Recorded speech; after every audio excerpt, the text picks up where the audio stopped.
De Dieu semblable à toi, éternel. Dans les cieux, sur la terre et sous la terre, tu es l'unique, le véritable Dieu, les dieux sans pareil, les dieux qui se révèlent, les dieux qui se manifestent, les dieux qui sondent le cœur et les profondeurs. Qui connaît l'homme plus que lui-même si ce n'est toi, ô Éternel. Toi qui es capable de lire même les soupirs inexprimables de nos lèvres. J'aime ta parole quand elle dit, avant que vous ouvrez la bouche, il sait déjà. Oui, ce soir, je confirme cette parole, cette vérité. Même alors que le poids des problèmes, des situations ne nous permettent plus d'avoir des expressions dans nos bouches, mais toi qui sondes le rein, les profondeurs, tu sais déjà, tu connais les besoins de chacun.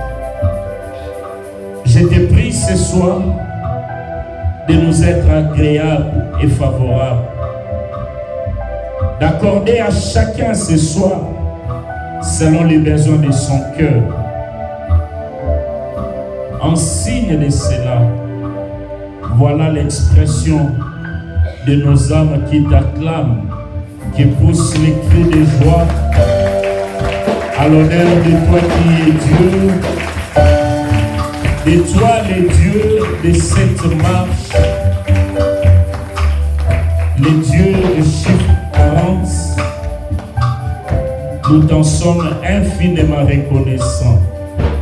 Amen. Acclamons le Seigneur notre Dieu.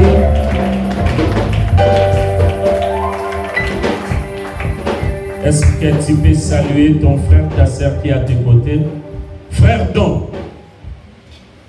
Don.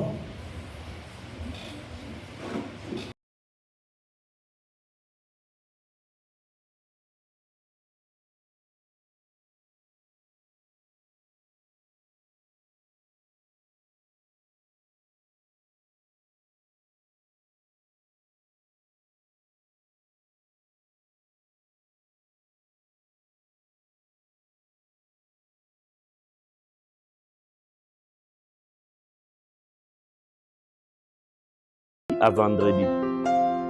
Jeûne liquide, ensemble sur cet thème tiré dans Exode 14, le verset 13, où il est dit « Ces Égyptiens que vous voyez maintenant, aujourd'hui, vous ne les verrez plus jamais. » Pendant que tu me suis, tu traverses un moment difficile, des situations compliquées, mais Dieu peut tout arrêter. Dieu veut arrêter ce cycle infernal du mal. Qui avait cru que la Covid s'arrêterait? Mais Dieu est Dieu. Aujourd'hui, la Covid est déjà en train de tomber, si pas disparu. Ta situation aussi peut changer. Viens te joindre à nous pendant cette marche de 40 jours. Les Égyptiens qui te dérangent, les Égyptiens qui te combattent, bientôt tu ne les verras plus jamais. C'est de lundi à vendredi, de 16h30 à 19h juste. Les jeûnes commencent à partir de 6h. Cela nous est favorable et capital parce que au moins tu auras lu un livre en entier et pas n'importe quel livre. Le livre d'Exode, je vous ai dit, Exode c'est l'image de la relation d'un homme avec son Dieu. Ta foi, tu le trouves dans Exode, ta marche, tu le trouves dans Exode. Nous lisons avec Papa Christelle Exode 21. Voici les lois que tu leur présenteras. Si tu achètes un esclave hébreu, il servira 6 années. Mais la 7e, il sortira libre sans rien payer. S'il est entre eux seul, il sortira seul. S'il avait une femme, sa femme sortira avec lui. Si c'est son maître qui lui a donné une femme et qu'il en ait eu de fils ou de filles, la femme et ses enfants seront à son maître et il sortira seul. Si l'esclave dit « J'aime mon maître, ma femme et mes enfants, je ne veux pas sortir libre », alors son maître le conduira devant Dieu et le fera approcher de la porte ou du poteau, et son maître lui percera l'oreille avec un poisson, et l'esclave sera pour toujours à son service. Si un homme vend sa fille pour être esclave, elle ne sortira point comme sortent les esclaves. Si elle déplaît à son maître, qui s'était proposé de la prendre pour femme, il facilitera son achat, mais il n'aura pas le pouvoir de la vendre à des étrangers après lui avoir été infidèle. S'il la destine à son fils, il agira envers elle selon le droit de fille. S'il prend une autre femme, il ne retranchera rien pour la première à la nourriture, aux vêtements et au droit conjugal. Et s'il ne fait pas pour elle ces 3 choses, elle pourra sortir sans rien payer, sans donner de l'argent.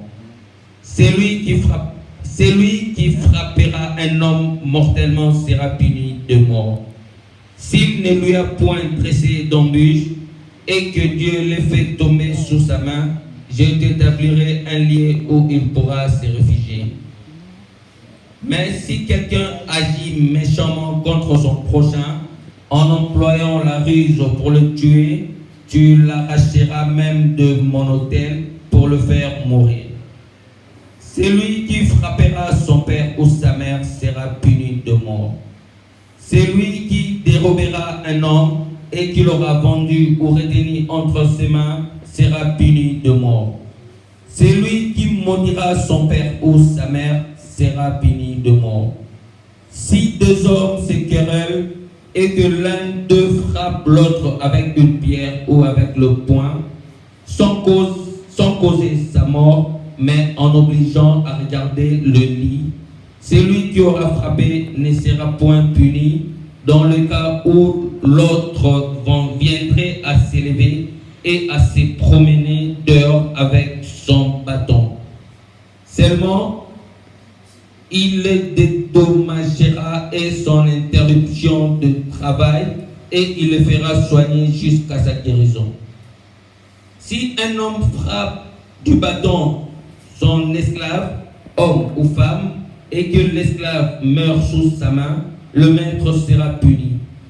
Mais s'il survit 1 jour ou 2, le maître ne sera point puni, car c'est son argent.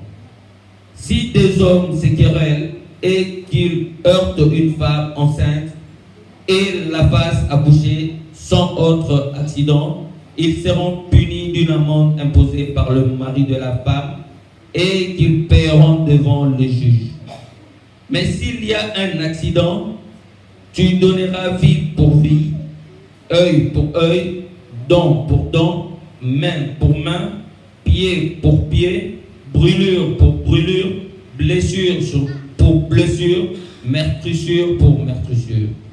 Si un homme frappe l'œil de son esclave, homme ou femme, et qu'il lui fasse perdre l'œil, il le mettra en liberté pour prix de son œil. Et s'il fait tomber une dent à son esclave, homme ou femme, il le mettra en liberté pour prix de sa dent. Si un bœuf frappe de ses cornes un homme ou une femme, et que la mort en soit la suite, le bœuf sera lapidé, sa chair ne sera point mangée, et le maître du bœuf ne sera point puni. Mais si le bœuf était auparavant sujet à frapper, et qu'on en ait averti le maître, qui ne l'a point surveillé, le bœuf sera lapidé dans le cas où il tuerait un homme ou une femme, et son maître sera puni de mort. Si on impose au maître un prix pour le rachat de sa vie, il paiera tout ce qui lui sera imposé. Lorsque le bœuf frappera un fils ou une fille, cette loi recevra son application. Mais si le bœuf frappe un esclave, homme ou femme, on donnera 30 cycles d'argent au maître de l'esclave et le bœuf sera lapidé. Si un homme met à découvert une citerne ou un homme en creuse une et ne le couvre pas, et qu'il y tombe un bœuf ou un âne, le possesseur de la citerne paiera au maître la valeur de l'animal en argent et aura pour lui l'animal mort. Si le bœuf d'un homme frappe de ses cornes le bœuf d'un autre homme et que la mort en soit la suite, ils vendront le bœuf vivant et en partageront le prix. Et ils partageront aussi le bœuf mort. Mais s'il est connu que le bœuf était auparavant sujet à frapper et que son maître ne l'ait point surveillé, ce maître rendra bœuf pour bœuf et aura pour lui le bœuf mort. C'était la parole du Seigneur. Acclamons la parole du Seigneur. Que Dieu bénisse Papa Christelle. Nous restons debout. Nous allons recevoir la parole du Seigneur par la bouche de notre Cordon Rodrigue et puis je vais passer pour les services. Acclamons le Seigneur notre Dieu.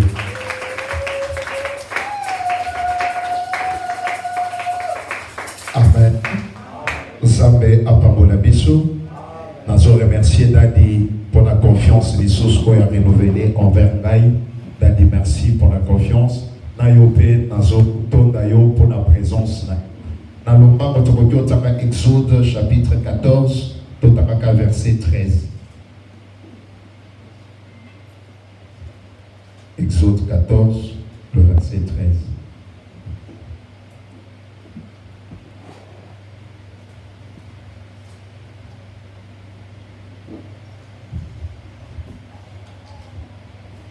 Exode 14, verset 13. Nous lisons la parole.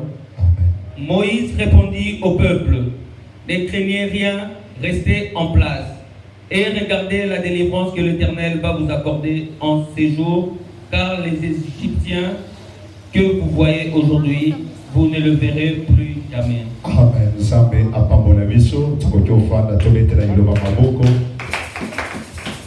Bien-aimé, sous-thème nanga ya pokwa ya lelo eza, vous allez regarder la délivrance que l'Éternel va vous accorder. Ce soir, je dois parler sur la délivrance. Délivrance eza nini? Délivrance, c'est-à-dire motumoko oyo akangama na boumbu sko azana posa ya kozala libre. Bien-aimé, lisolo oyo kabeteli biso na Exode na yebike batei nyonso balobeli yango.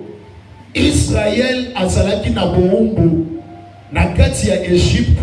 Bato yo bayaka na Egypte eza bato yo ba vivre esclavagisme te. Joseph ayaka na Egypte. Joseph aleka génération moko songolo et y a après Joseph. Après cette génération, ne bango ba subir conséquences ya esclavagisme.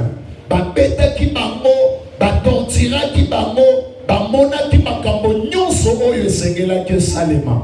Bien-aimé dans le Seigneur, tango mutonso luka délivrance, posana sens ébélé à délivrance, je dois parler un peu en général. Quand quelqu'un cherche la délivrance, il y a ceux-là qui cherchent la délivrance. Il y a celle-là que l'Éternel délivre. Amen. Israël a un peuple oyo nzambe a délivré. Maintenant, mokili ndenge toza boye toza pe na batu oyo balukaka délivrance. Parce qu'il y a ceux-là que l'Éternel a appelé, il y a ceux-là que l'Éternel a cherché, et il y a ceux-là que l'Éternel a appelé naba oyo bakendaka koluka nzambe. Amen. Moïse nzambe na luka ye ya luka nzambe te. parce que Nzambe ye moko akutana kana ye na nzela yango mabondeli ya mutu nyonso kokozala ndenge moko te eza na mutu nasepeli. Je bénis l'Éternel pour la modérateur qui a parlé sur l'alliance. Mabondeli ya yo nanga ekokozala ndenge moko te na mabondeli ya mutu oyo asali alliance. Ndenge toza na église boye mabondeli na biso ekokozala ndenge moko te na dada. Pourquoi? Parce que yende azana alliance na Nzambe, yende basala alliance na Nzambe, bayokana basala protocole d'accord. Biso toza sous alliance ya bango mibale. Amen. C'est-à-dire prière yé akokipe côté Nzambe kola Moïse. Moïse a yebi sans Nzambe, Nzambe a bon raté. Soki alobi asi alobi. Mais Moïse a zo yebi sans Nzambe que Nzambe alobi na zo beta Israël esengeli na boma. Moïse alobi te soki obomi bakolo bakoza incapable. Soki olingi oboma longola pe kombo na nga na liste. Ah, Nzambe a changé la maloba te. A changé ki maloba mpona koboya kofrape sur Israël mpona nini? Parce que Moïse akenda koluka Nzambe te. Nzambe ndaluka ye. La personne qui a fait alliance avec Dieu est capable de décider sur une vie spirituelle d'une personne. Amen. Non? Moïse, Israël na kati ya Égypte, banyokwami génération oyo eyeba mutu na makolo te. Bien dans le Seigneur, okokozo subir ba conséquence ya makambo yo oyeba ebandelité sukade ça peut. Parce que génération oyo et subir conséquence ya monyokwami ya passe et cette génération ekota te. Génération ekota eleka. Génération mususu ya Joseph génération eleka. Génération mususu tango eye ebandi ko souffrir. C'est pourquoi on remarque tout ça africain bien-aimé. On est en Afrique. Réalité spirituelle ya biso africain, les occidentaux. On remarque mutu abotami na famille. Famille oyo ezo subir malédiction. Premièrement, qu'est-ce que cet homme doit faire? La personne doit chercher sa délivrance et de faire quoi? D'écouter d'abord. Allons na katikati ya bato bazana malédiction.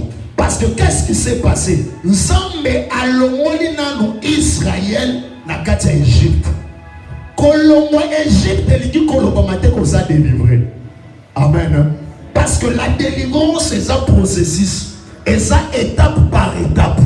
C'est pourquoi Samba soye bisa Israël. Lorsque bokolinga bolia même, bolia y en entièreté. Balia ka même ndabute.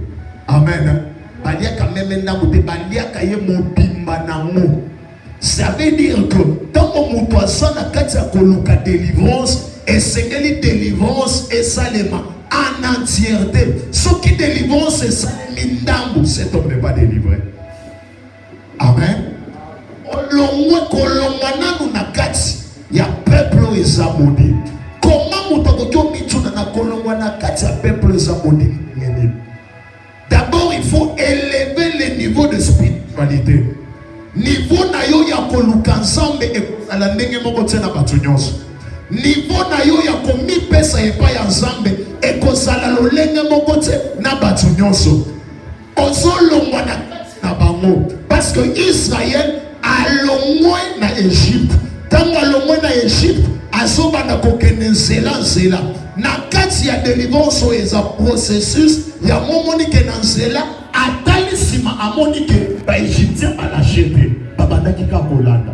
Bien-aimé, tu peux subir de malédiction, bien des liens familiales, oyoyo au participate, au sala na baremote. Mais parce que zala na mutu moko, oyo asala liboso asala alliance na ba esprit, asala alliance na ba milimo et yo mutu sa descendant na yango oko subir yango.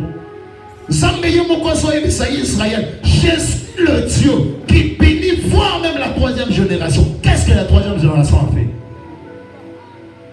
Et participer à péché. Mais ça va le gars qu'on bénit la troisième génération.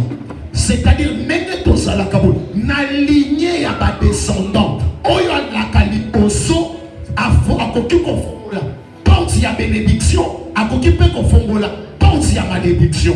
Tango porte fongwami, malédiction kobanda kokita soki eza na moto oyo akokoka kobimisa motu te mpona kotelemela malédiction wana, hémorragie ya malédiction wana ekokatana te. Est-ce que motu moko otangelanga 2 Rois 4 talaka chapitre 1?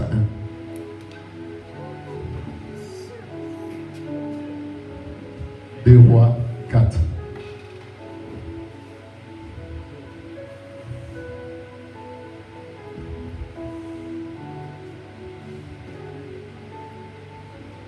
Après Samuel.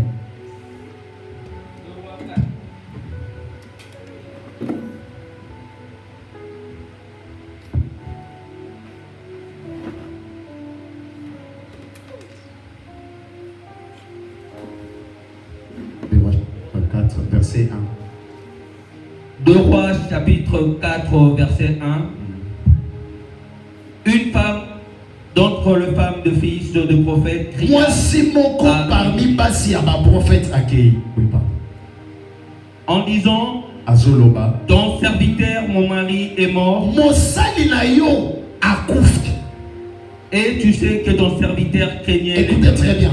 Tu sais que ses serviteurs craignaient Dieu. Mosali oyo bande kobanga nzambe. Or, le créancier est venu pour prendre mes 2 enfants et en faire ses esclaves. Amen. Bien-aimé, nazaki na kati ya koloba sur l'ouverture de malédiction, bien ouverture d'esclavagisme. Qu'est-ce qui s'est passé? Maman oyo mobali na ye azalaki prophète, azalaki mosali ya nzambe, mais papa akoti nyongo na absence ya bana bazala te. Papa akufi. Bien aimé, 2 fois ndenge ba sociologue balobaka, la vie est contraignante. Moto akoki pe kokota nyongo, moto pe vie koki ko imposer réalité mosusu. Mais il faut être prudent. Certaines réalités qu'on dit qu'il y a dans la vie à moto et l'autre place faut la porte d'entrée, mais va imposer certaines réalités pour faut la porte d'entrée à diable et faut la porte d'entrée à réclamation. Bible dit que papa oyazala qui mosali ensemble et puis yazala qui prophète à quoi que soit nyongo. Tango azui nyongo liwa pendenge salaka liwa ye koti na vie ya papa wana e koti na vie ya serviteur wana, serviteur akufi. Lelo nana kojozo courage ke moto mobali songola kufi na nyongo moto azi courage abokende pa mwasi ke mobali na yo adefaki nga mbongo yo sengelo foto toke na famille wana olobi mwana na bino azwaki nyongo na nga ndenga kufi bo bino famille bosali bofoto. Mais qu'est-ce qui s'est passé? Papa wana tango akufi to prophète wana akufi na nyongo ya batu. Tango mukolo nyongo ayoki ke papa wana akufi, serviteur wana akufi, azokende pa ya mwasi ya prophète ayebisi ye mobali na yo azwa nyongo na nga, nenga azwa nyongo na nga yaza lisusu te esengeli yo futa. Mwasi alobi papa na ngai atiki kuto eloko tene toza boye tozo souffrir toana eloko tala ndenge bana bafandi boye toana eloko akolia te toana place akolala te. Papa alobi etalinga te ozanga eloko akolia ozanga place akolala etalinga tu y a quelque chose o esengelo remettre nga alobi nakopesa yo ni nazam. Bien aimé, le monde des esprits ne comprend pas des explications. On peut expliquer le monde yaba esprit passe na yote. On peut expliquer le monde yaba esprit bobola na yote. Quand le monde des esprits réclame, physiquement tu peux voir que tu n'as rien, mais spirituellement tu as quelque chose qui sont en train de réclamer. Amen. Physiquement tu peux voir que na maboko au mitali kotanga malonga otangate. Ndakwa malonga uzana ngote. Bana bazoke classe bazobenga na bango ozota la vie na yo na génération na yo il y a pas match mais ozomona ke bitumba ezolando na vie oko expliquer ngote ozoyeba te bitumba ezo eloko bazolukela ma nini nga ngai oyo ni mutuka ni ndako ngai oyo ni bana maye me bazolinga kaba momanga pona nini oyo yo ozomona te me bato ya miso mine bazomona eloko mosusu. Mama wana explique alobi papa na ngai nana eloko te alobi bon ça va nazo comprendre yo ozomona ke oza na eloko te me naza na posa nazwa kaka bana na yo ya base bakoma ba esclave na nga. Quel rapport y a-t-il entre bana na papa na bango? Mais créancier accueilli azolo pesanga bana na yo bakoma ba esclave na nga. Bien-aimé dans le Seigneur, nani afungola qui porte l'esclavagisme papa. C'est-à-dire na vie na yo okoki subir par conséquence ya malédiction, par conséquence ya parce qu'il y a une personne où il faut qui porte soit papa na lobi papa na yo te. Je donne que des exemples. Et koki ozala mamba moko ya famille afongo la porte à travers cette porte na bino nyonso comment subir. Bino nyonso comment subir. Mama wana lobi na pesa yo ba alobi yo pesa nga bana bakoma ba esclave na nga. Apa alobi non na yebi pasi ya bana na ngai na yebi monyokolo na nyokwami na bana. Bien aimé ndenge dali na biso yebi eloko nyonso zwi na pete okola chango pe na pete mais eloko nyonso zwi na pasi okola chango facilement te. Mama yebi pasi ya mwana, mama yebi kozanga poni ya mwana, mama yebi ndenge bazanga kapeti, mama yebi ndenge bazanga kolala. Alobi non na kokyo lâcher bana na ngabo ete. Bien aimé, pour ta vie tu peux faire tout pour arracher ta délivrance. Bien aimé, mutu ya sa conscient ya que non famille oyo ça ne marche pas.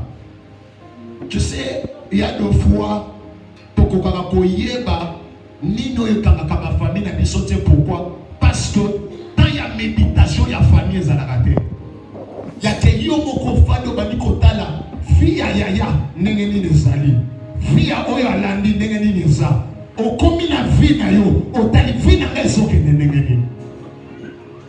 Il y a de ces familles au moins na liboso simbaka te eza alliance oyo esalema banda papa na ye kutu te koko na ye kutu te mais ba génération oyo leka parce que kala en Afrique babandaki koyoka na ndenge nini famille koto vivre na famille na biso toko vivre kaka boye biso toko zala boye dans les temps ezalaki pour la bénéfice na bango mais lelo eza pour la bénéfice biso te et comme sacrifice. Amen. Et comme sacrifice et sacrifice et comme il a pas conséquence là mais ce qui m'ont pas l'outil délivrance na mote à kosuka wa maman on a lobi net bana na ngaba ko kende te. Bien aimé, esengelo boya na vie na yo, esengelo boya na libana na yo, esengelo boya na bana na yo, esengelo lo soki basala ba alliance basuka na ba alliance na bango na génération na bango ngana za génération mususu zamba sobe na Israël asoya bisa Israël tu es un peuple mis à part, c'est-à-dire baoba fongola malédiction bakosuka na yango yo ozali bota ona je mopanzi tikana ye biso na pokwa lelo ozali bota we chami mopanzi soki malédiction za na famille yo ozali mopanzi parce que alliance ya yo ensemble et alliance mususu les alliances mususu papa bakutana bafanda na famille babomanta babasopi makila na se bache maloba balobi pona boy yo participate yo ozala kotote basala makambo na bango mais tu ne peux pas subir ça. Amen. Parce que osa déjà nouvelle créature. Lorsque toza kati à Jésus tozo comme nouvelle créature makambo nyonso akalesani esoti kala na sima bien aimé mais pour comme mutwasika esengelo luka délivrance na yo esengeli luka yango esengeli obondelela yango maman lobi non je ne peux pas libérer mes enfants. Est-ce que tu peux m'accorder? Accorde-moi encore quelques temps. C'est pourquoi les lona yebisa yo yebisa bangona na yo bako ta une minute yebisa bacho yo bazoni ngaba bomba yo ba accorder yo ata quelques minutes erreur basali ezaki okoti 40 jours erreur basali eza ke permettre yo oyeba nzambe lelo. Erreur basali eza ya ke bapesi yo nzela ya koluka nzambe. Bien-aimé dans le Seigneur, bitumbe bandi lelo te. Kobanga te, bitumbe bandi lelo te. Tango papa na mama bazokutana, basangani, semences ezobima. Il y a de milliers de semences qui sont libérées. Tala bitumbezo banda bato basali ba biologie ba ko expliquer biso malamu. Bitumbezo banda wana, ba milliers de semences ebuni. Ba bandi ko bunda, oyo akufi, oyo akei. Mais tala na bitumba nyonso wana yo olonga. Yo obima. Na ta wana ozalaki masse informe et vide. Wana conscience de na spiritualité olongi bitumba obimi na mokili. Kuachike bitumba oyo ezo circuler na mokili. Ekolongayo nazoyebisa molongi mo na pokwa ya lelo bitumba kote ekolongayo na 40 jours oyo liya mokote ekokangayo na 40 jours oyo désert mokote ekomelayo alobi loli tikanga na luka papa accordenga quelque temps pesa ata quelque temps. Bien-aimé dans le Seigneur, il faut un moment moko ensuite décision ya kokota na nzambe bino mibale. Un jour j'ai aimé ngai permettre na yebisa yo na nazala ka cassette na lobaka soki ndenge na kangaka deux fois ba prédication ya dadi ndenge te yaka soki na badoka ngango na campus bongo na lingana tika l'assistant. Amen. Pour makambo ya classe il faut tanga o menga soki batei na kangi. Amen. Fois passé, j'étais quelque part, mon thé, mon bisinga. Biloko zobi misaoyo. Na yo comme on a ici dans la université. Abimi na nazal kana première graduat. Abi non, we paté moto azolo ba porte. Abi na mengai disciple alobi we patenga. C'est-à-dire essayez-nous ça na matoi. Tadi ate un jour alobi. Il faut entrer dans ta chambre. La chambre est à place au mutuna ensemble. Moto omba ka secret. Bien-aimé, famille na yo osana droite ya ko réalité mususu. Théorie. Oyo ndenge na biso. Kintu na biso za ya fali. Biso kintu do kolongola ndenge nini? Biso kode za di pamboli. Kode za di pamboli. Kode zo ba sacrifice. Et ça na bato poko de wane ça na ba sacrifice bango. Oso travailler sous makila ya bato mususu. Mama wana lobi okoso bana na mate tikela ngata na kende koluka mama wana so kende akutani na prophète ayebi si prophète oyebi bien-aimé nego sana mokili boy soigner relation. Amen. Soigner nenge to fandi boy soigner na mutaza pembeni na yo po oyebi te lobi na ye.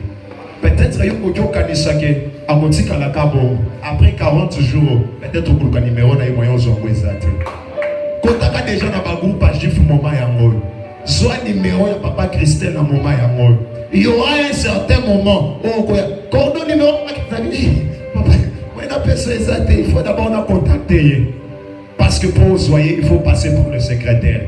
Monsieur vous pouvez laisser le message moi lui dire s'il vous plaît. Après, mon Dieu, non, et ça le fils que tu n'as pas soigné. Maman, on a soigné ça. Mon sali, oh, yebi très bien. Mon sali, on a kabane ko banga ensemble. Oh, yebi kabane ko sali l'ensemble na bosse. Bien aimé, servons Dieu, na vérité, na sincérité. Amen. Servons Dieu, na sincérité. Au servir aux hommes na hypocrisie. Toyebi yo awa. Ndeko malamu mais libanda totuna te soki totuni babia ya se trompe na toyebani tika na yo toyebani. Amen. Oui mutu nyonso okosala na passé na ye mais tant mutu azozwa ayambi nzambe esengeli passé wana etika na passé. Même ba camarade ba changeaka okoki ba camarade musu okoki bazo patnote abali so to ke pana ezaka mai yo la secret et ceux qui fait sans alcool boye bana na tawa na whisky boye bana na tawa mais tant bano sale l'ensemble olongo eta pour mususu alobi oye mosali abane ko sale l'ensemble na kobanga Oyebi bien denga sala. Mais j'ai un problème. J'ai un problème. Bien-aimé dans le Seigneur, il faut adresser à Dieu tes problèmes. Kobete la mutu masolote. Koyebi sa mutu pasi na yote. Paul lobi mutu akotonga yo. Lobi mutu akobeta mutu lakoloba. Sokasa oyansa. Eza ponga na facilita yo. Sokasa oyansa. Ngane na lakisa yensela. Mesambe atomaka mutu te. Mesambe kena wata lisolote. Mesambe bilembo na ye. Eza oyansa salema na vi na yo. Konyaji ensemble. Eza obato bazota atola. Ayebisi ye no oyebi. Oyebi. Ndenge na zabo inaza na problème. Bana na ngai bazolinga bazoba mona bo. Bien-aimé qui t'a vendu? Nani ateka yo? Nani ateka vi na yo? Nani ateka oyi na yo? Nani ateka bana na yo? Nyonso sala ke simba kate. Osali ndenge ba théorie nyonso esengeli esimbi te. Mais tika na yebisa yo poko ya lelo. Na 40 jours oyo luka délivrance na yo. Luka délivrance na yo eza possible. Alobi bazolinga bazwa bango. Bazwa bango na boumbu. Bien-aimé soki otangi na se wana. Bazopesa mama wana lolenge nini na boto futa nyongo. Ayebisi ye. Kende osenga ba vase. Omema yango na ndako na yo. Okanga porte ya ndako. Okanga madusu nyonso oyo eza na ndako. Zwa kaka mafuta moke oyo eza na mona ndako. Banda konverse yango na bavase. Bien-aimé dans le Seigneur, et pas ensemble basenga kebelete, et pas ensemble basenga kamuke. Kamuke oza nango. Ah, makambo ensemble ya moko epesa kaliboma. Comment expliquer muto ya komi na suka atikeli kana fufu moke na wili moke soki ali na bana bakufi na bango bako vivre lisusu te. Mais samba so yebisa ye pesa makamuke oza nango. Bien-aimé, qu'est-ce que Dieu cherche chez toi? Il cherche le fils que opesa kabo moina yo. Opesa ye ka vina yo. Kota vina yo na dépendance ya batute. Ah, soki noko na biso ya poto mbelenga yo na okufa nanga. Ozalaka soki obengi noko a poto ba émission, vous pouvez laisser le message à inga yo. Ah ya. Quartier na lupango mo ba yebi ke moto a poto kangi téléphone. Nenge to komi na décembre boy, makanisi na yo nyonso eza na France et na Belgique. Soki kaka omoni pipo boy, kobi yete o. WhatsApp eza ka salut, bana ko makoto salut, te komi ka salut. Bonjour. Pour que vous créez une relation, on rappelle que décembre bien-aimé, mais ça aussi est lié au la montre, aussi est lié au Dieu pas ensemble. Ce qui vous doit être capable de décevoir, à plus forte raison, celui qui t'a créé. À combien plus forte raison, Zamboya Sali Poyo Sala. Bien-aimé dans le Seigneur, Dieu ne t'a pas créé hasardement, Dieu t'a créé avec une bite. Aïe, mais c'est comment on a lobby.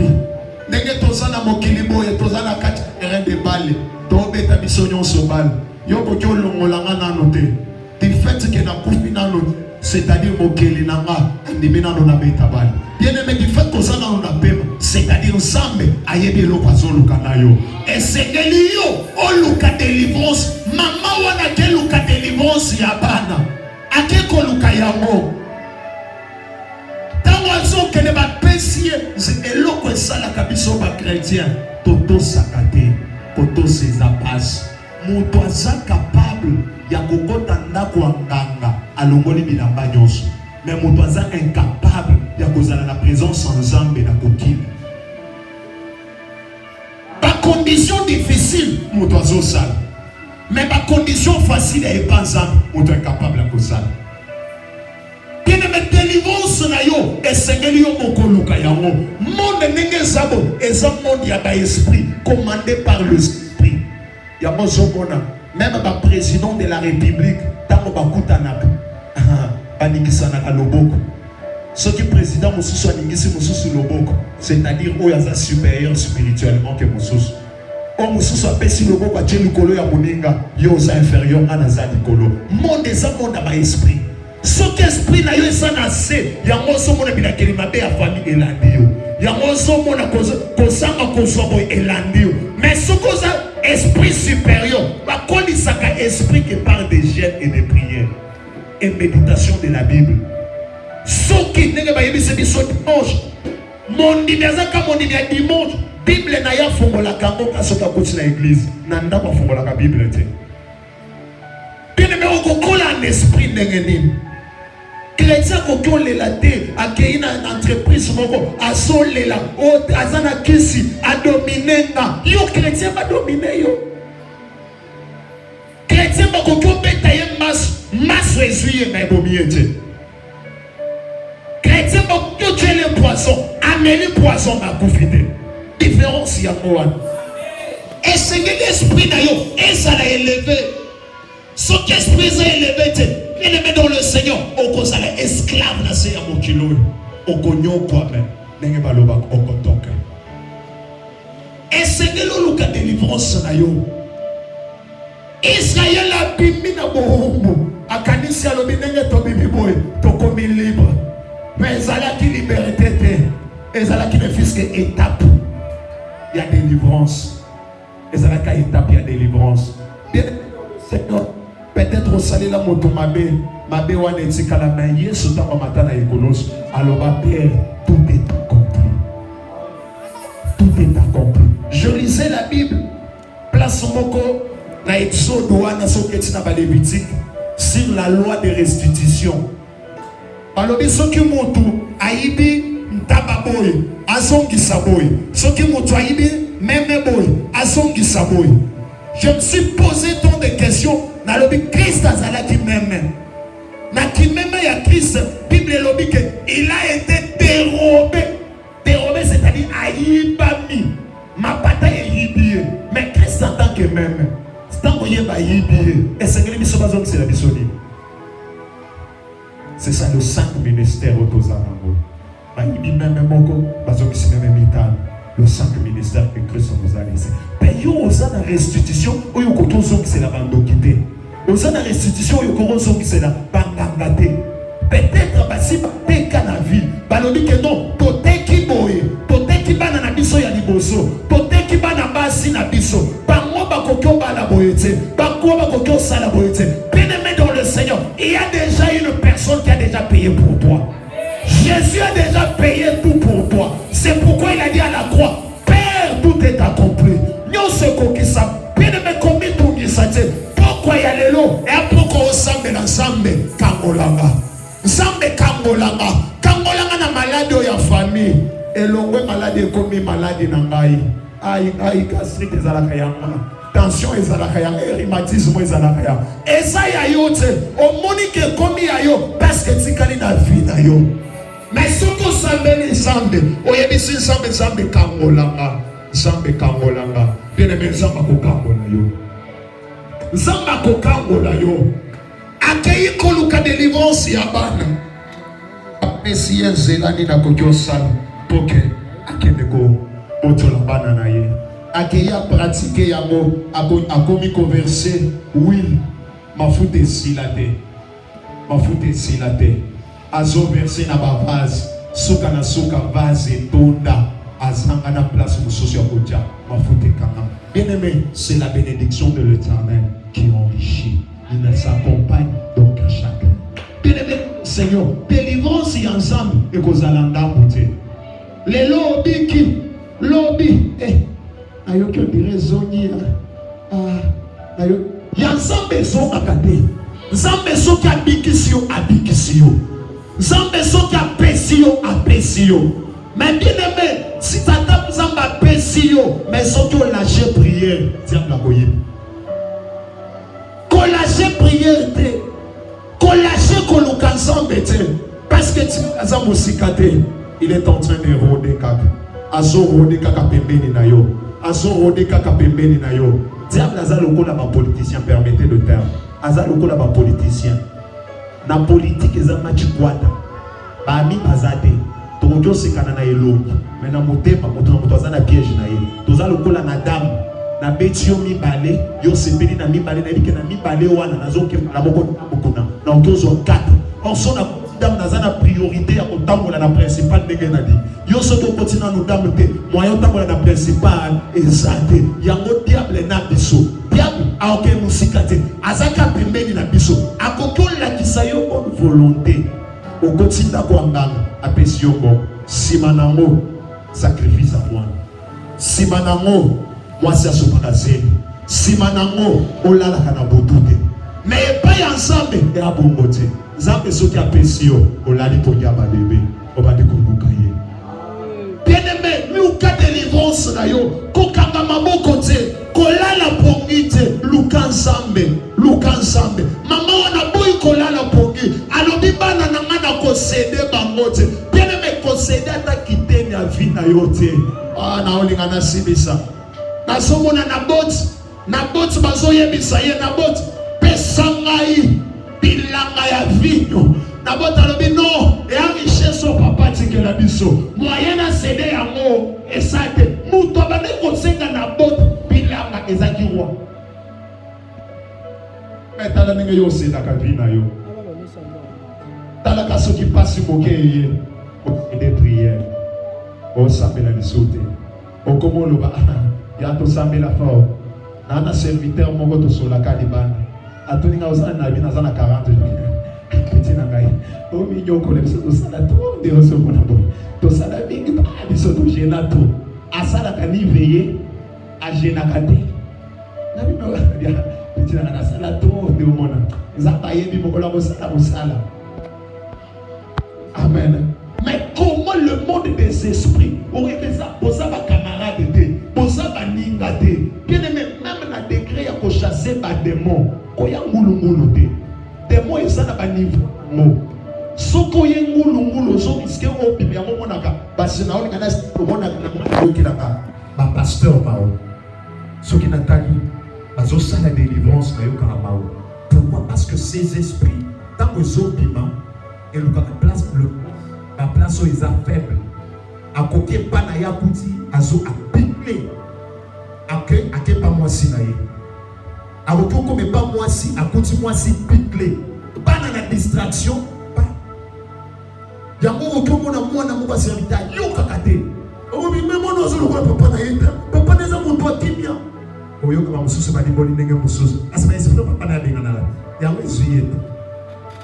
Et dans le monde des esprits, c'est réel. Il y a moins de Seigneur qui compose de la bas pour ma serviteur. Parce que les esprits qui sortent et qui n'ont pas commencé à cader.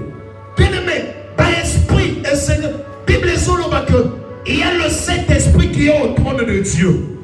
Et le Saint-Esprit, à Zouti, na yamona se yamoki. Oh, on a moqué, on a 5 continents. C'est-à-dire, chaque esprit s'occupe d'un continent d'amour. Mais pour ça là, na boyo kanina esprit. Et Seigneur yo élevé esprit na yo pour beaucoup de temps. Pour esprit auto qui te bisika yo zambe. Est-ce que motumo bazo yo kama? Esprit jamais ko kita place yo za. Yo de Seigneur o mata beaucoup de temps na esprit. Amen. Yo de mata beaucoup de temps na esprit. Pour pas esprit à famille na yo, pas esprit à quartier yo za, pas esprit à venir yo za. Et ça na niveau sombolo. Mais l'esprit de Dieu est supérieur à l'esprit wana. Tant que l'esprit wana est sur la taille, il y a Zambaso yebisa Moïse. Alors Moïse, je t'ai fait Dieu. Dieu comprenant que Moïse n'a qu'à pas Pharaon na bonzoto ya bongoto. Ba okoto dileye et pas Pharaon. Parce que Pharaon na Égypte ezaki na banzambe belé, mais Pharaon n'a pas donné banzambe nyonso wana. Moto yazo coordonner banzambe à retour à un niveau spiritualité mais ya mon samba yebisi Moïse que esengeli na sa yo nzambe pourtant mo bokokuta nzambe na nzamba sani amilobe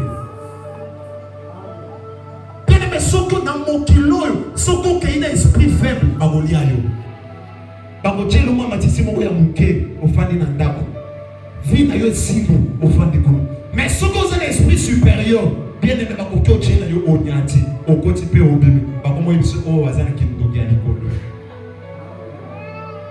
luka délivrance na yo mama wana ke ko luka ba pesi ye aya futi nyongo bien aimé réclamation ni nezo réclamer yo ni nezo réclamer vie na yo ni nezo tenda vie na yo ko négliger bandoto lo takate ko négliger makambo yo monaka te.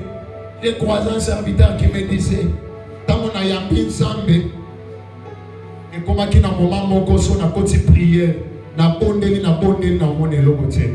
Mais ce qui n'a le cas amen na kekolia. Je ne suis pas contre cette race. Je ne suis pas raciste contre cette race. Alobi na butu na komona binos mo bakoya. Na soki awo. Akoki kosala nanga nyonso oyo akoki kosala. Et puis je criais Jésus. Et sobi malakati kuna Jésus, Jésus. Soki kaka silisi kosala nanga nyonso oyo ali. Ndena sukuki na mbe Jésus. Alors bien tout ici pendant 7 ans. Abijo Mogotofa de na grand frère a tourné dans le Estras. Oui, il point dans 6 classe T. Abi a grand frère vous a aventurier. La personne va mongolia habiter. Et comment qui na monga moko papa na biso azo moi si ami bali akima na ndapo. Totikala na maman. Tant totikali to nyokwa mingi. Papa kota kenda. Moi si akufela ina makolo. Tango moi si akufela na makolo papa akatambango azonga. Tango azonga sengi bolimbis. Maman limbisi ende baboti yo. On s'en a lobby, l'Esprit de Dieu me communique. Elle sera au moni place Marie de Nuit à Outi. Et pas papa. Naga fongo la porte, papa. Il y a des choses que Dieu est en train de vivre. Il y a qu'un moutumoko à fongo la porte. Il y a qu'un moutumoko à fongo la fenêtre. Et ça, un moutumoko à fongo la porte. Esprit ou à écoute. Esprit sous que fongo les liens au porte et écoute à terre. Naga yé bisabiso. Joumoko kalayo si omo sana. À lobby. Diable, ce que lobby te, moyen y est za katina yo, ezate. Ce qui kaka au lobby, t'as informé. C'est comme ça aussi dans le monde, il y a délivrance. Diable moyen à côté de la vie na yo, ezate ce qui vous trouve sur le porte de. Il y a un comment dans le monde, il y a un esprit à réclamation. Par contre, comment on peut ça physiquement. Oza makila na biso. O matao kita oza makila na biso. Akoko beta na liputa na se yakoba yo oke ozama kila na biso kozo ao mais soki na monde ya esprit okoti sa Jésus na vie na yo te na kila ko réclamer yo ya mo moto mo ba ibisa lobi bisika lobi alobi akei kuna makila réclame makila igangi amen ça dépend de ce qu'il faut moi mité moyen table à côté de la vie na yo exact. Est-ce que pourquoi y a les lots bien-aimés dans le Seigneur, tu peux monter un esprit pour ta la porte nini ba fongola na vie na yo nino yo bateka na vie na yo est-ce que bateka libala na yo est-ce que bateka bana na yo est-ce que bateka musala na yo est-ce que pourquoi le Seigneur yo yebisa nzambe na participer na ba réunion na bangote na participer na ba nyongo na bangote. Pourquoi y a les longs sambe au Kangolanga? Pourquoi y a les longs sambe et l'oko nanga esongelanga? Bana nanga basongelanga, musala nanga esongelanga, makambo yobunga esongelanga. Est-ce que vous avez télé malikolo? Na respect nyonso na zote sayo télé malikolo. Télé malikolo. Bien aimé côté télé malikolo papa de télé mana décision. Télé mana décision. Na yebite nino na vie na yo ebunga yo na yebite nino na vie na yo ndana ngo bambula na bambula ba yebisio 2020 ko sila te 2020 2021 ko sila te yango ekomo sila esengeli yo so décision ya koloba onyo so bazwa na vie na nga na pokwa lelo zo bana ko sambel ozoloba porte nyonso bafongola na vie na nga ezala papa na nga na fongola ngo ezala koko na nga na fongola yango nga na participa na ba réunion na bango te na pokwa ya lelo nazobanda kokanga ba porte nyonso nazobanda kokanga yango ozobeta maboko ozobanda kokanga ba porte nyonso oyo fongola na vie na yo ba porte nyonso oyo bafongola na vie na yo na pokwa ya lelo banda kokanga yango banda kokanga yango na kombo na Yesu na kombo na Yesu na pokwa ya lelo porte nyonso ya seliba oba fongolaki porte nyonso ya maladi oba fongolaki wana santa malamu te maladi koma bobo bozalisami na yo na kombo na Yesu ozobeta maboko.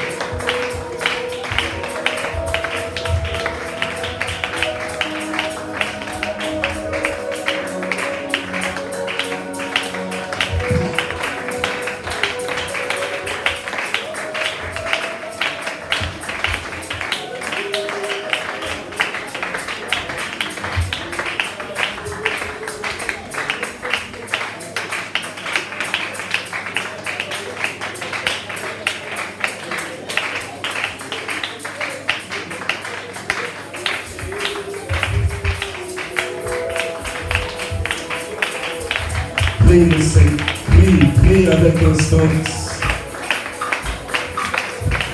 Désire ta délivrance, désire ta libération.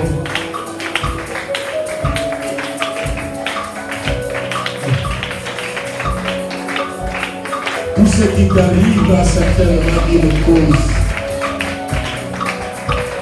Rien n'arrive au hasard sur la terre.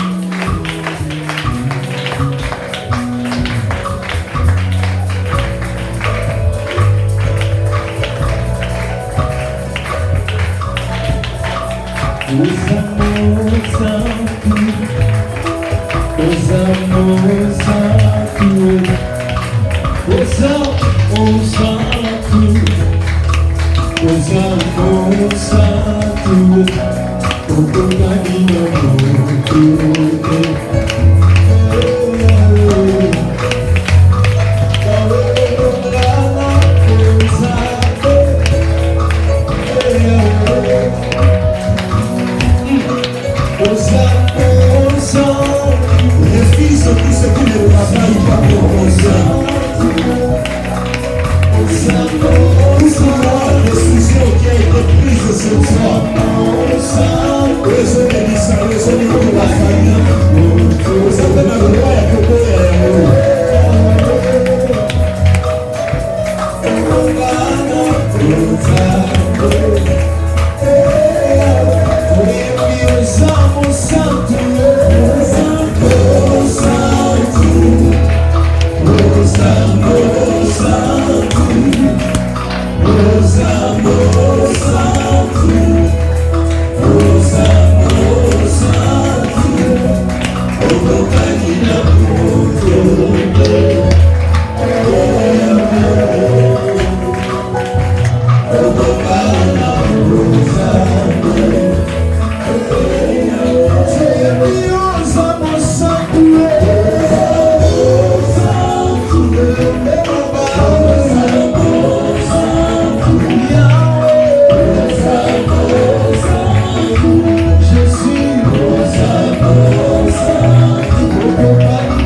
Let's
dit, le Fils de l'homme est apparu afin de détruire les œuvres du diable. Misala nini ya Satana o etelemi na vie na yo, na ndako na yo, na libala. Quand toi-même tu regardes ta vie, tu sens que ça c'est pas normal. Et ça n'a pas prophétie.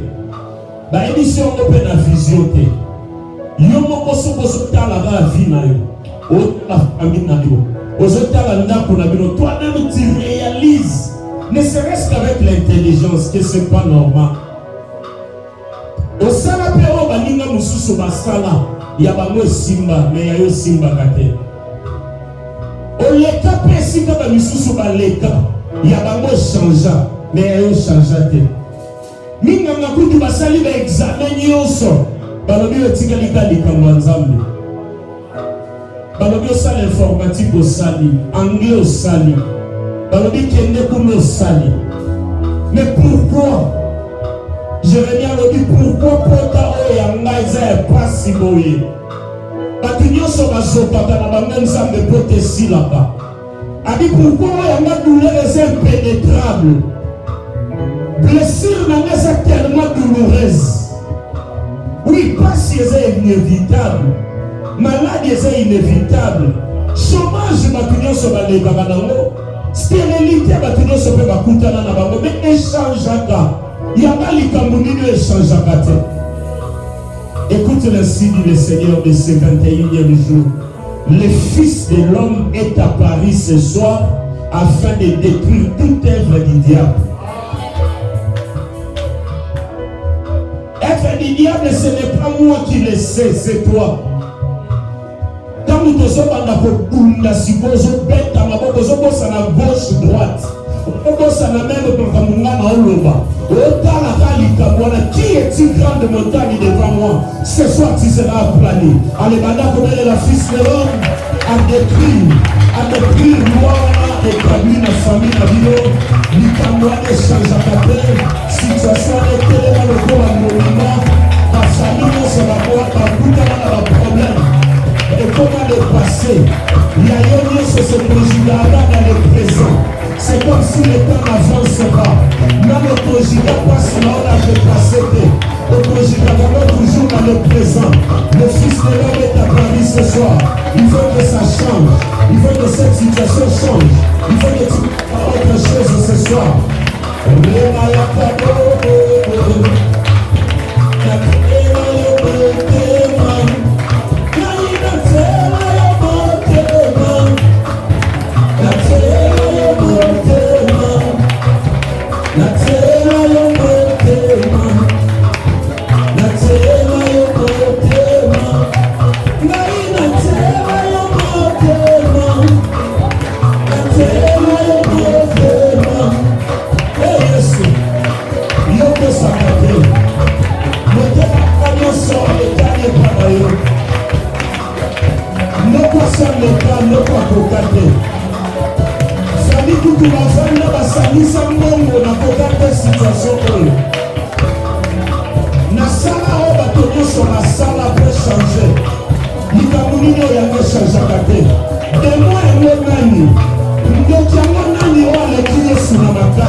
C'est toi qui as reçu le nom qui est au-dessus de tout nom.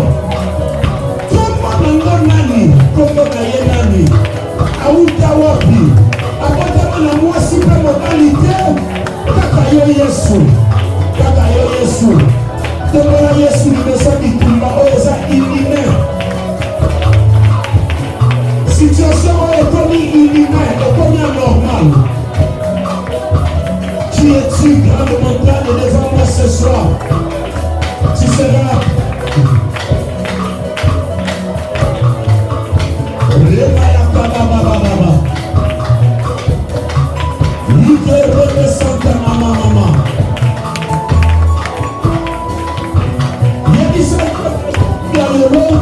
Échanger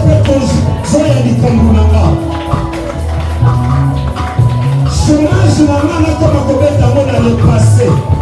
Stérilité dans le passé.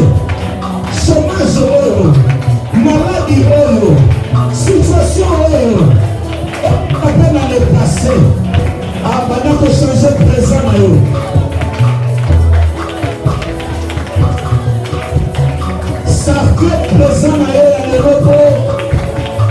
ce qui est de l'année passée. Maintenant, la montagne, voilà. Maintenant, on change les voilà. C'est la typique balogie à Kika. C'est la typique balogie à Kika. On est là au cours de son cas. Si tu veux mener à la baba, le cours de son cas, la maman. Si le recours y a la son cas, la maman, ça va changer. Ça va changer. Au nom de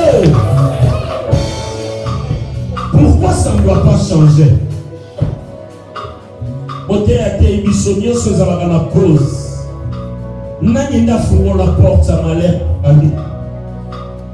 N'ayenda sabiso na nyongo tofuta kesi la kate. N'ayenda kangela biso porte ya batu nyonso fungwa makaya biso basuda. Mais Jésus te dit ce soir, regarde et vois la délivrance. Regarde et vois la délivrance. Il y a des verbes qui disent la même chose. Regardez et voir. Ososenga na nzambe butu ya lelo. Nyonso koma clair. Nyonso ya kuku et bimana poissa. Souviens-toi que pendant cette marche, je vous ai dit, nyonso ebonga mezo assujettir yo. Okolonga jamais loko oyebite. Question nyonso bitunaka. Situation nyonso elelisaka bino. Loba nzamba lelo na lingi na regarder pe na voir. Miso nanga molimo efungwama. Nyonso basalanga na yeba te bima na mpwasa. O nyonso elelisaka biso toyebaka te tomona ngo na mpwasa. Tout ce qui est révélé est d'avance vaincu. Aujourd'hui, on a deuxième manche, il y a 20 jours, il y a Gédo et Tikani. Aujourd'hui, Nzambe. Et l'autre côté Tika la caché dans la vie là-bas. Et l'autre côté Tika la caché dans la famille là-bas. L'ikamouma côté là-bas, adversaire invisible, hasard redoutable, hasard difficile à vaincre. Dieu est le Dieu qui se révèle. Il est le Dieu qui se révèle et qui révèle les choses. Aujourd'hui, à ma boque, aujourd'hui, à la communauté, à Molini, et il m'a envoyé ça. Et on va ça à la Simon, le corps de la haie, et va gâter. Nous avons fait la mise dans le corps de la haie. Quand nous y aurons la part, la haie, à la salle, à ma table, et va gâter. Le ban Zambé, le savant du Sabalam, le César, à ma table, la bada pour la haut. Quand on a ce temps, on a mis sur la compagnie. Il y a des livres fouillants. Il y a beaucoup de vie dans le monde de poisson. Na Congo na Yes, nyonso basala na molili qui bisa mo na poisson. Et ça la katamo wana la lava. Na 5 jours oyo, na zone baba défi. Ça les révélé pas. Na yeba banguna namba. Na mona ba piège na bango. Na yeba bango. Na yoka ba kongo na bango. Na yeba singa ni na koleka. Na yeba nani na kosala confiance. Ah, tout ce que tu les connais pas si je dis que Dieu te révèle tout ce qui est caché en toi, que Dieu te révèle l'alliance cachée de ta famille, que Dieu te fasse sortir de toute malédiction cachée de ta famille. Dans le nom de Jésus, les chrétiens que vous voyez aujourd'hui, vous ne les verrez plus jamais. Seulement si vous les regardez et si vous les voyez. Anapondeli na poko na lelo. Miso na yo molimo banda kofungwama. Miso na yo molimo banda kofungwama. Na menacer cécité spirituelle vie na yo. Na menacer aveuglement spirituel ya vie na yo. Na kombo na Yesu Masia. Na kombo na Yesu Masia. Na kombo na Yesu Masia. Oye kulama kiebima. Oye kokaki na sama yebima. Oye nakangaki na sama egama. Na kombo na Yesu Masia. Anakanako na moi je sors. Anakanako na moi je sors. Na bibili na alliance na baba famille. Na bibili na makelema na baba famille. Na bibili na kimboki na baba famille. Na bibili na kitsuri na babo. Bakolukanga na kitsuri na babo na nisisite. Bakolukanga na konya na babo na nisisite. Na makelema na baba kutu. Na lia kate bakolia pe ngate. Na chapa na kelema na babo bakochapa pe ngate. Na kombo na Yesu Masia. Au nom puissant de Jésus.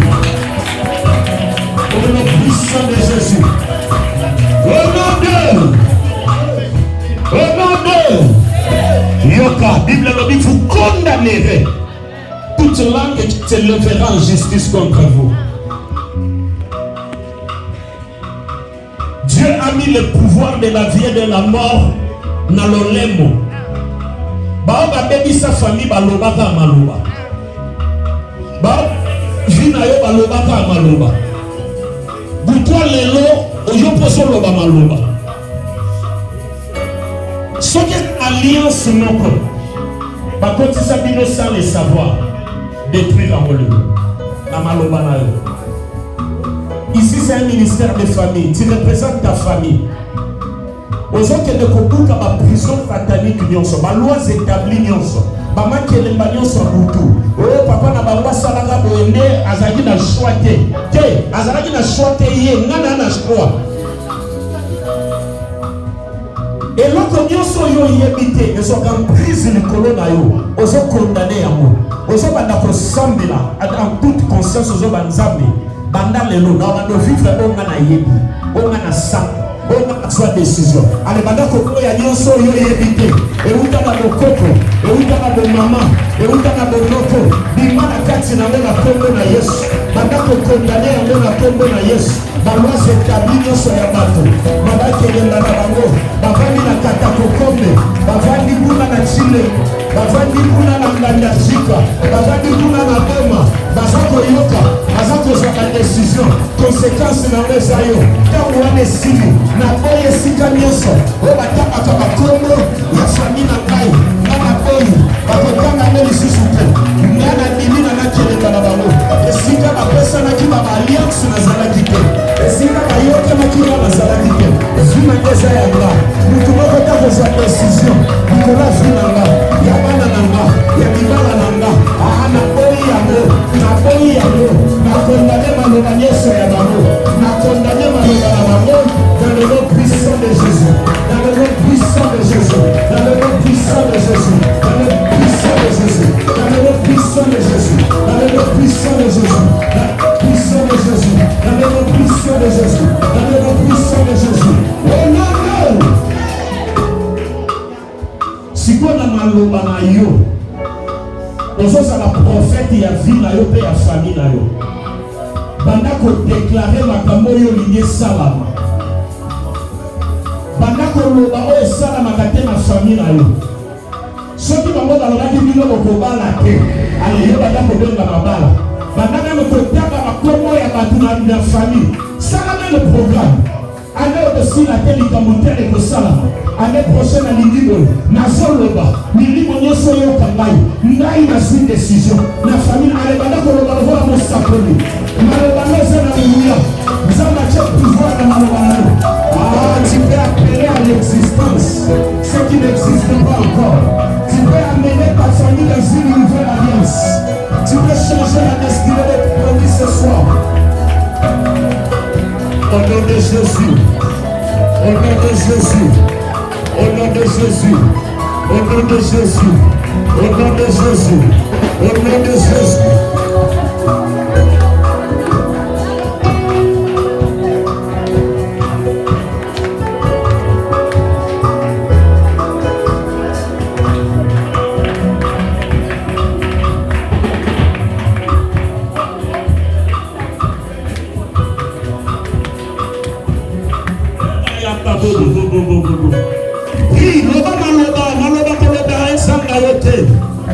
kanisa yaya wana lelaka loba maloba pona santé ya yaya loba maloba pona libala ndeko wana baboyi na famille loba maloba pona ndeko wana classe ezosimba te commerce ezosimba te asala ezosimba te basiansa ekendaka na suka te ale banda kokebisa bango banda kotrace banzela ya sika banda koloba maloba ya sika banda kosala alliance ya sika na chilobolo banda kosala alliance ya sika anga nasali alliance ya sika mpo na famille na nga nasali alliance ya sika mpo na bana na nga dans le nom puissant de Jésus dans le nom puissant de Jésus yoka sikoyo ozoprie pona kombo na yo alliance a kombo na yo ozodeklare kombo na yo komi danger de mort na minoko ya bandoki ya bato na soloka soki bana no baza na kombo na yo loba bana nanga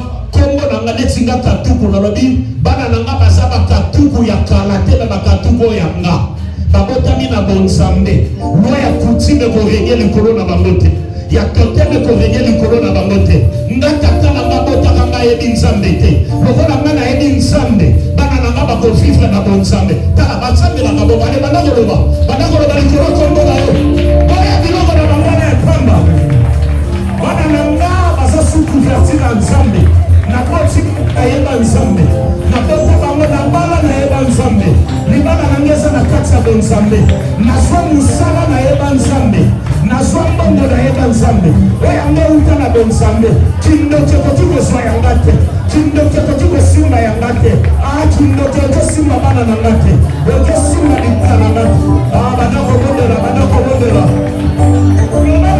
loba maloba change na nature kombo na yo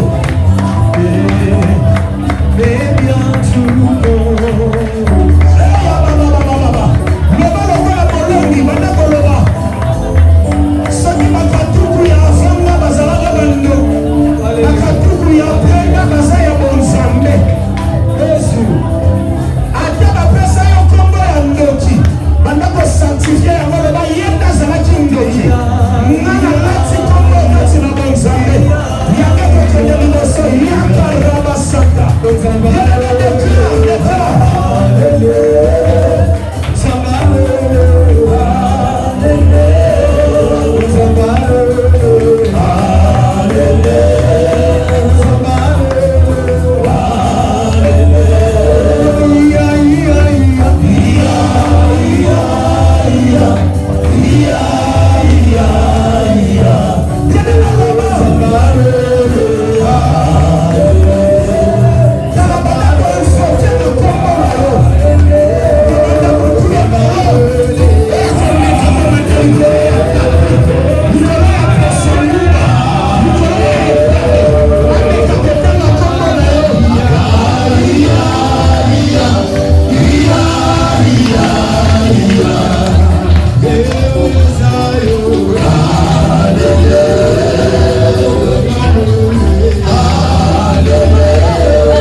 Dieu de ce 21e jour fasse de toi un homme, une femme inébranlable. Qu'il rende ton nom invincible. Qu'il fasse de toi un homme, une femme puissante. Nzamba ça a été comme na yo et comme un danger de mort. Na minoko ya baenyoso ba prokero mate. Nzamba cha séparation yo na bamuna na yo. 21e jour oyo. Et classifié vie na yo na 3 temps. Et même nyonso ezalaki avant moment oyo ekwakango na le passé. Et fungo na page ya présent. Et fungo de la yo voile ya venir. Puisqu'il est dit que les Égyptiens que vous avez vus, vous ne les verrez plus jamais. Que dans cette nouvelle page que l'Éternel ouvre dans ta vie, que tu ne parles plus jamais de Pharaon, ni de ses chars, ni de l'Égypte, mais que tu parles de celui qui s'appelle Je suis, le Dieu du présent. Que ce Dieu marche constamment avec toi. Qu'il marche constamment avec toi. Qu'il marche devant toi comme un guide, derrière toi comme un protecteur, tout autour de toi comme une foule forte. Que ce Dieu fasse que 10 000 désormais tombent à ta droite, 1000 à tes côtés, que tu ne sois jamais atteint. Dans le nom de Jésus, je scelle cette nouvelle alliance entre toi et l'Éternel ton Dieu. Et que quiconque voudra ton malheur, qu'il rencontre le lieu. Na 21e jour, na bondeli nzambe na yo, a se révéler le jour de l'okola agnoté, mais se révéler comme étant le lieu. En face de tes ennemis, qu'il les déchire, qu'il les efface de la surface de la terre, qu'il les élimine. C'est ce qu'il dit dans ces thèmes, pour que tout cela appartienne au passé. Tu acclames le Seigneur parce que désormais, il ouvre une nouvelle page dans ta vie, dans le nom puissant de Jésus. Amen. Gloire au Seigneur, acclame le Seigneur notre Dieu.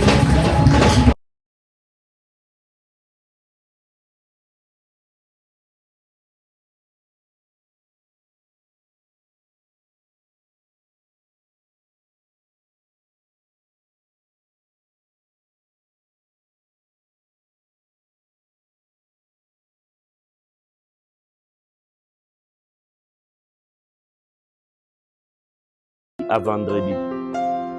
Jeûne liquide, ensemble sur cet thème tiré dans Exode 14, le verset 13, où il est dit: ces Égyptiens que vous voyez maintenant, aujourd'hui, vous ne les verrez plus jamais.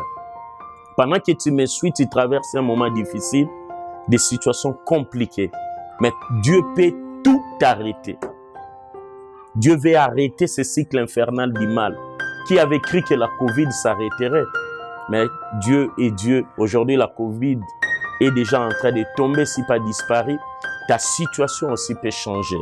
Viens te joindre à nous pendant cette marche de 40 jours.